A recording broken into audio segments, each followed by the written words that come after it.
bakhangela samukela njengamanje umongameli wamabhinca Ungizwe umlando kwamculo sokwamukela mongameli. Yabonga mfana wakithi kunjani? Hlezi kuyintokozo ukukhuluma nawe namhlanje sakubona la kwiMpucuzeko media briefing mhlawumbe athina amazwi obunga wadlulisa njengoba uwasho babumcene ukuthi mkhulu umlando futhi kade waqala ukhona kule ndaba enkulu. Uyabona usanda kuhola nawe lapha kwiMpucuzeko hayi cha wena nikheqabeze ngamashaka bengazi umuntu ukhephethe uyakwazi ukubhala leli ibhodela ngaka litele akukhephethe transfer le number nje. Yeah.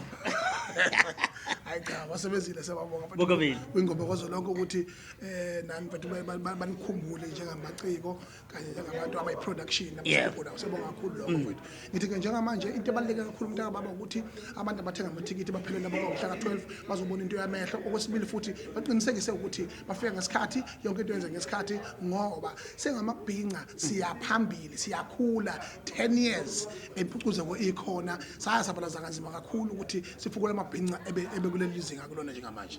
Mongameli mhlawumbe sesiphetha umubuka izinga njengoba usushele linyuka kakhulu isho ukuthini lento kuwe nje ngomongameli wamabhinca umubuka wonke umuntu esefisa ukuthi engene kule nto yamabhinca. Into emnandi kakhulu ngalokho ukuthi ke sicela ukuthi lezi ifebe lezi ezigcwele ku TikTok ke nezinye imigodoyele negcwele kuma social media lawa amanye azama ukuzenza amabhinqa ngesiwo agijima azomosha izinto zamabhinqa bese kuthiwa amabhinqa ingane eyintombi behambe idunusa kongoma kozalonke kusuka lo ndondindwa abangenangqondo abagqokisa okuyintombi eke bakwethu ngoba nakho lezi imigodoyele ayigqoke into aqhubeka namalegend hayi indaba ukuthi bezela kuPhucuzeko ngengqondo yokuthi bafuna ukuzohlambalaza into yethu thina sethu.